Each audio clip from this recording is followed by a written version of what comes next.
आज हमारे सामने जो ये दस्तावेज है ना, वे राजस्थान के इतिहास की किसी किताब के पन्नों जैसे लगते हैं।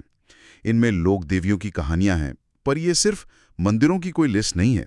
हर देवी के साथ एक राजवंश, एक समुदाय और एक अनोखी परंपरा का जिक्र मिलता है। तो आज हम इन्हीं पन्नों में एक गहरी पड़ताल करेंगे। हमारा मकसद सिर्फ ये जानना नहीं है कि कौन सी देवी कहाँ है, बल्कि ये समझना है कि राजस्थान में आस्था सिर्फ पूजा पाठ तक ही क्यों सीमित नहीं है। ये शक्ति, पहचान और आप कह सकते हैं राजनीति का इतना बड़ा जरिया कैसे बनी। बिल्कुल सही पकड़ा आपने। यहाँ हर देवी एक प्रतीक है, किसी राजवंश के उदय का, किसी समुदाय की पहचान का, या फिर प्रकृति के साथ इंसान के रिश्ते का। ये कहानियां हमें यही बताती हैं कि कैसे आस्था और इतिहास हमेशा साथ साथ चलते हैं, एक दूसरे को आकार देते हुए नए वाले रूप दिखते हैं। इन दस्तावेजों में जो पहला नाम है वो है करणी माता का, देशनोक से। और इनके बारे में जो लिखा है वो सच में चौंकाने वाला है। इन्हें चूहों वाली देवी कहा जाता है। मतलब मंदिर में हजारों चूहे हैं जिन्हें काबा कहते हैं और उनकी पूजा होती है। ये सुनने में थोड़ा अजीब लगता है। क्या ये सिर्फ एक अंधविश्वास है या इसके पीछे कोई गहरा सांस्कृतिक कारण है? ये सवाल बहुत जरूरी है। देखिए, पहली नजर में ये शायद अंधविश्वास लग सकता है, लेकिन अगर हम राजस्थान के भूगोल और वहां के समाज को देखें तो इसका एक बहुत गहरा अर्थ निकलता है। यह सिर्फ सह अस्तित्व की बात नहीं है, ये एक तरह का सामाजिक आर्थिक समझौता है जिसे धर्म का रूप दे दिया गया। सामाजिक आर्थिक समझौता? वो कैसे? सोचिए, राजस्थान एक शुष्क प्रदेश है ना? वहां अनाज का हर एक दाना कीमती है। ऐसे में चूहों को तो फसल का दुश्मन ही माना जाता है। हाँ बिल्कुल, लेकिन करनी माता के मंदिर में उन्हें एक तरह का दैवीय संरक्षण दिया गया। चारण समुदाय के लोग तो उन्हें अपना पूर्वज मानते हैं, तो इस मान्यता ने ये पक्का कर दिया कि कोई उन्हें मारेगा नहीं। इससे प्रकृति में एक संतुलन बना रहा। ये आस्था का एक बहुत ही व्यावहारिक, एक प्रैक्टिकल रूप है जो उस इलाके की जरूरतों से ही पैदा हुआ है। अच्छा, तो ये सिर्फ श्रद्धा नहीं बल्कि मतलब जिंदा रहने का एक तरीका भी है। कमाल है। और अगर करणी माता की कहानी प्रकृति से जुड़ी है तो अगला नाम जीण माता का हमें एक बिल्कुल अलग ही दुनिया में ले जाता है। इन दस्तावेजों में लिखा है कि सीकर में इनके मंदिर में प्रसाद के तौर पर 2.5 प्याले शराब चढ़ाई जाती है। ये तो करणी माता की परंपरा से बिल्कुल ही उलट है। और यही तो राजस्थान की खूबसूरती है। यहाँ भक्ति का कोई एक रूप नहीं है। एक तरफ प्रकृति की पूजा है तो दूसरी तरफ जीण माता जैसी देवियां हैं। इनकी परंपराएं शक्ति पूजा और जो पुरानी तांत्रिक साधनाएं थीं उनकी ओर इशारा करती हैं। मदिरा का भोग वो शक्ति के उग्र रूप का प्रतीक माना जाता है। ये दिखाता है कि इस भूमि पर अलग अलग समय में कितने अलग अलग विचार और उपासना पद्धतियां आईं और सबने अपनी जगह बना ली। मतलब एक ही संस्कृति में आस्था के कितने अलग अलग रंग हैं। और इसी कड़ी में एक और नाम है आई माता का, बिलाड़ा से। ये सीरवी जाति की कुलदेवी हैं। इनके बारे में जो बात लिखी है वो तो किसी चमत्कार से कम नहीं लगती। कहते हैं कि इनके मंदिर की ज्योति से कालिक की जगह केसर टपकती है। हाँ, और ये जो चमत्कारिक तत्व है ना, ये बहुत महत्वपूर्ण है।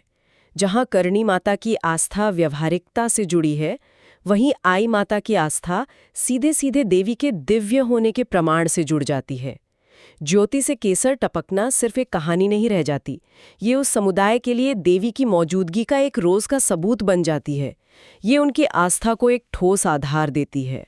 तो एक तरफ ये देवियां हैं जो प्रकृति, परंपरा और चमत्कारों से जुड़ी हैं, लेकिन कहानी का एक दूसरा और शायद ज्यादा शक्तिशाली पहलू भी है ना? हाँ, और वो है सियासत। सियासत।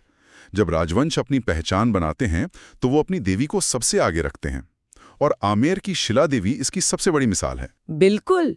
जब आस्था को शाही संरक्षण मिलता है तो उसका मतलब और मकसद दोनों ही बदल जाते हैं। वो फिर सिर्फ पूजा तक सीमित नहीं रहती, वो राजसत्ता का प्रतीक बन जाती है। इन दस्तावेजों के मुताबिक शिला देवी आमेर के कछवाहा राजवंश की आराध्य देवी हैं। लेकिन जो बात मुझे सबसे दिलचस्प लगी वो ये है कि ये मूर्ति हमेशा से आमेर में नहीं थी।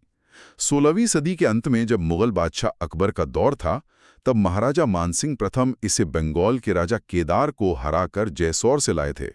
किसी दूसरे राज्य से अपनी देवी की मूर्ति को लाना, इसका क्या मतलब था? ये सिर्फ एक जीत की निशानी थी? ये सिर्फ एक निशानी या ट्रॉफी से कहीं ज्यादा था। ये एक बहुत गहरा राजनीतिक और धार्मिक संदेश था। उस दौर में किसी राजा को हराने का मतलब सिर्फ उसकी जमीन जीतना नहीं होता था, बल्कि उसकी शक्ति के स्रोत को भी हासिल करना था। अच्छा, और देवी की मूर्ति उस शक्ति का सबसे बड़ा प्रतीक थी।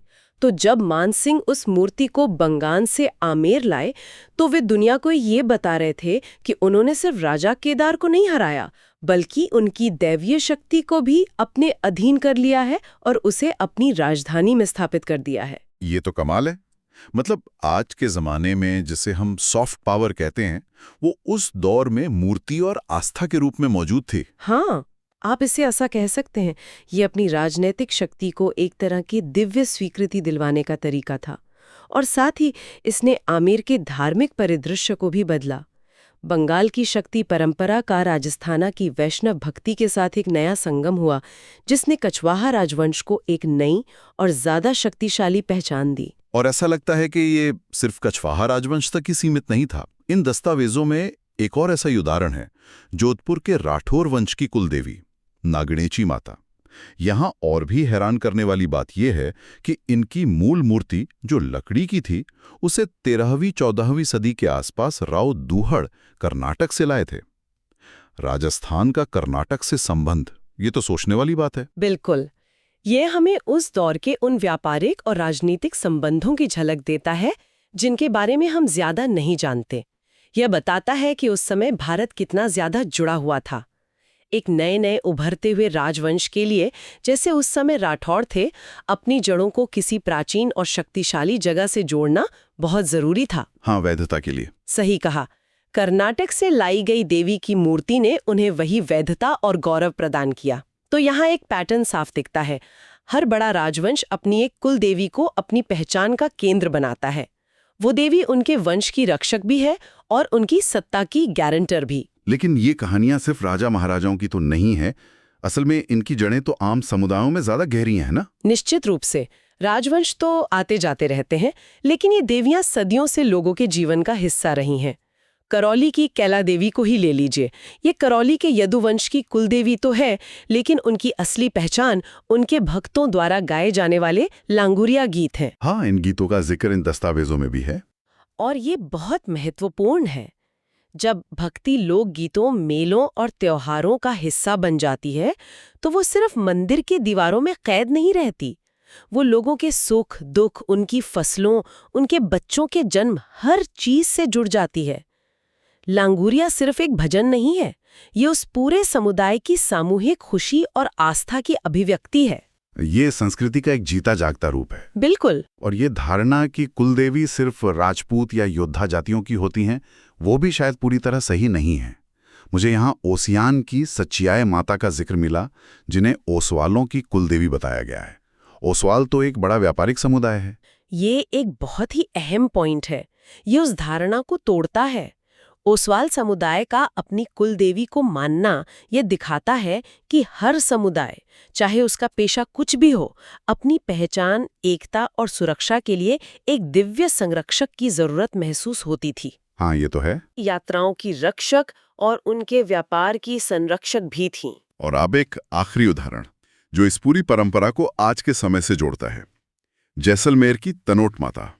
इन्हें थार की वैष्णो देवी या रुमाल की देवी भी कहते हैं। लेकिन सबसे अनोखी बात यह है कि सीमा सुरक्षा बल यानी बीएसएफ के जवान इन्हें अपनी देवी मानते हैं। ये कैसे हुआ? ये अद्भुत है और ये दिखाता है कि ये परंपराएं कितनी जीवंत और गतिशील हैं।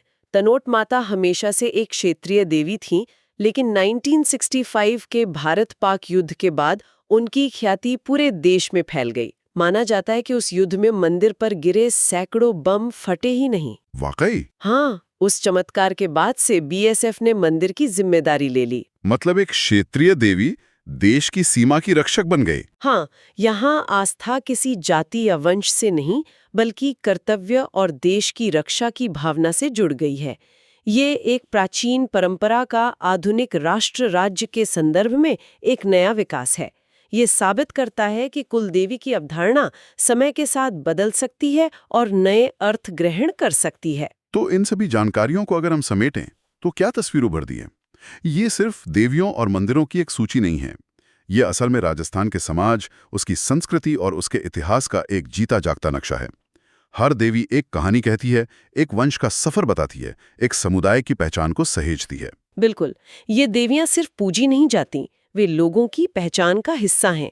वे कहानियों में, गीतों में और रोजमर्रा की परंपराओं में जिंदा हैं। करणी माता के काबा से लेकर कैला देवी के लंगुरिया तक और बीएसएफ के जवानों की तनौट माता में आस्था तक, ये सब संस्कृति का एक बहता हुआ प्रवाह है जो अतीत को वर्तमान से जोड़ता है। और ये सब हमें एक बहुत दिलचस्प सवाल पे लाके छोड़ता है।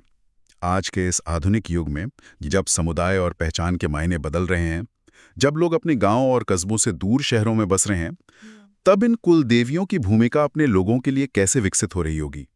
क्या इनकी अहमियत कम हो रही है या वे नई तरीकों से अपनी जगह बना रही हैं?